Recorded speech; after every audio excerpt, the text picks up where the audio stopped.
The Buffalo, Western New York housing market is one of the hottest housing markets in the country. So what can you do to make your offer stand out? This is what we're going to be talking about today on Taco Tuesdays and Real Estate. My name is Anthony Rijos. I'm a longtime loan officer in Western New York, and we are here at La Divina Tacos in Kenmore, New York. These Mexican tacos are authentic, delicious, and are made with fresh local ingredients. I'm happy to have Cyrus McCormick from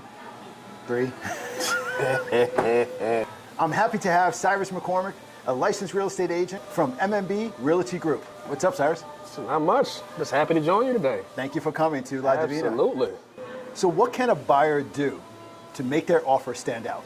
Yeah, in this market that we're in, it's always tough trying to find ways to make your offer stand out because we're still in a seller's market. You know, for those who don't know, essentially it means there's more buyers in the market than there are houses that are available.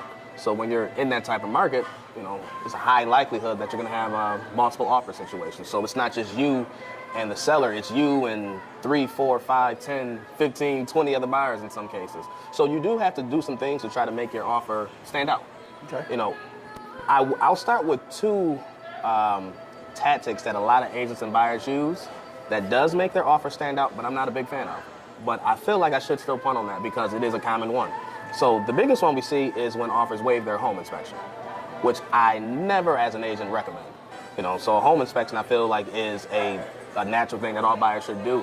But, it does make your offer stronger if you don't have one. And the other one that I see quite commonly is when the buyer does what's called an appraisal guarantee, which again is not something that I recommend to my buyers. However, it is a tactic that we see.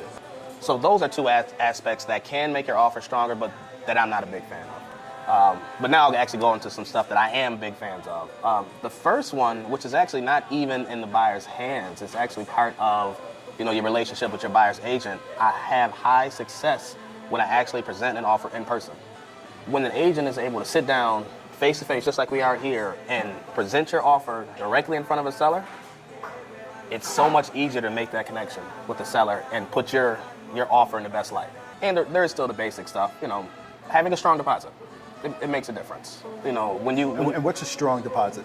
So when you're making an offer, part of that contract is what's called the earnest money deposit. Okay. So that's also known as good faith deposit. So that's showing your intent, is putting some skin in the game and showing that you're serious about this. Do you recommend getting a pre-approval from a local lender? Will that help out the offer? Oh, 100%. 100%. The local aspect, are there other companies and other banks that can lend? Absolutely. There's nationwide banks that can lend money just like any local bank can. But there's something to having local loan officers and local banks who are familiar with this area, familiar with price values, familiar with doing the appraisals in this area, and it makes a difference. Having a person that you can actually go and talk to makes a difference as well. And, in the eyes of listing agents, when they have a familiar bank, it gives them a little more peace of mind as well. And that makes a difference. So having that local pre-approval makes a big difference. So to recap, to make your offer stand out, a strong earnest money down, a pre-approval from a local lender, sometimes waiving certain contingencies like a home inspection, but that is not always recommended. Covering the appraisal gap. If you have the extra cash, you could cover the appraisal gap. Will make your offer stand out as well, right? Yeah. After all this real estate talk, I'm actually hungry. I'm starving. I've been waiting all day for this. So we're gonna do some taco talk right now. Let's do it. I got the chicken and cheese and potato taco. What did you get? Oh, I got a steak taco and a brisket taco. So I'm in heaven.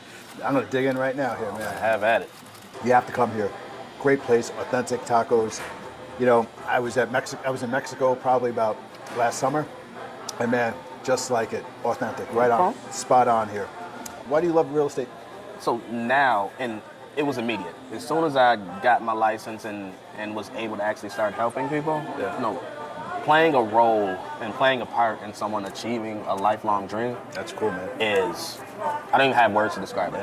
So playing I say small role, diminished, but playing a small role in helping someone to begin their path of generational wealth, to help someone be the first person in their bloodline to own a house, to help a family who never thought they could get out of the renting market, to get them to the feeling of handing someone the keys That's cool, man.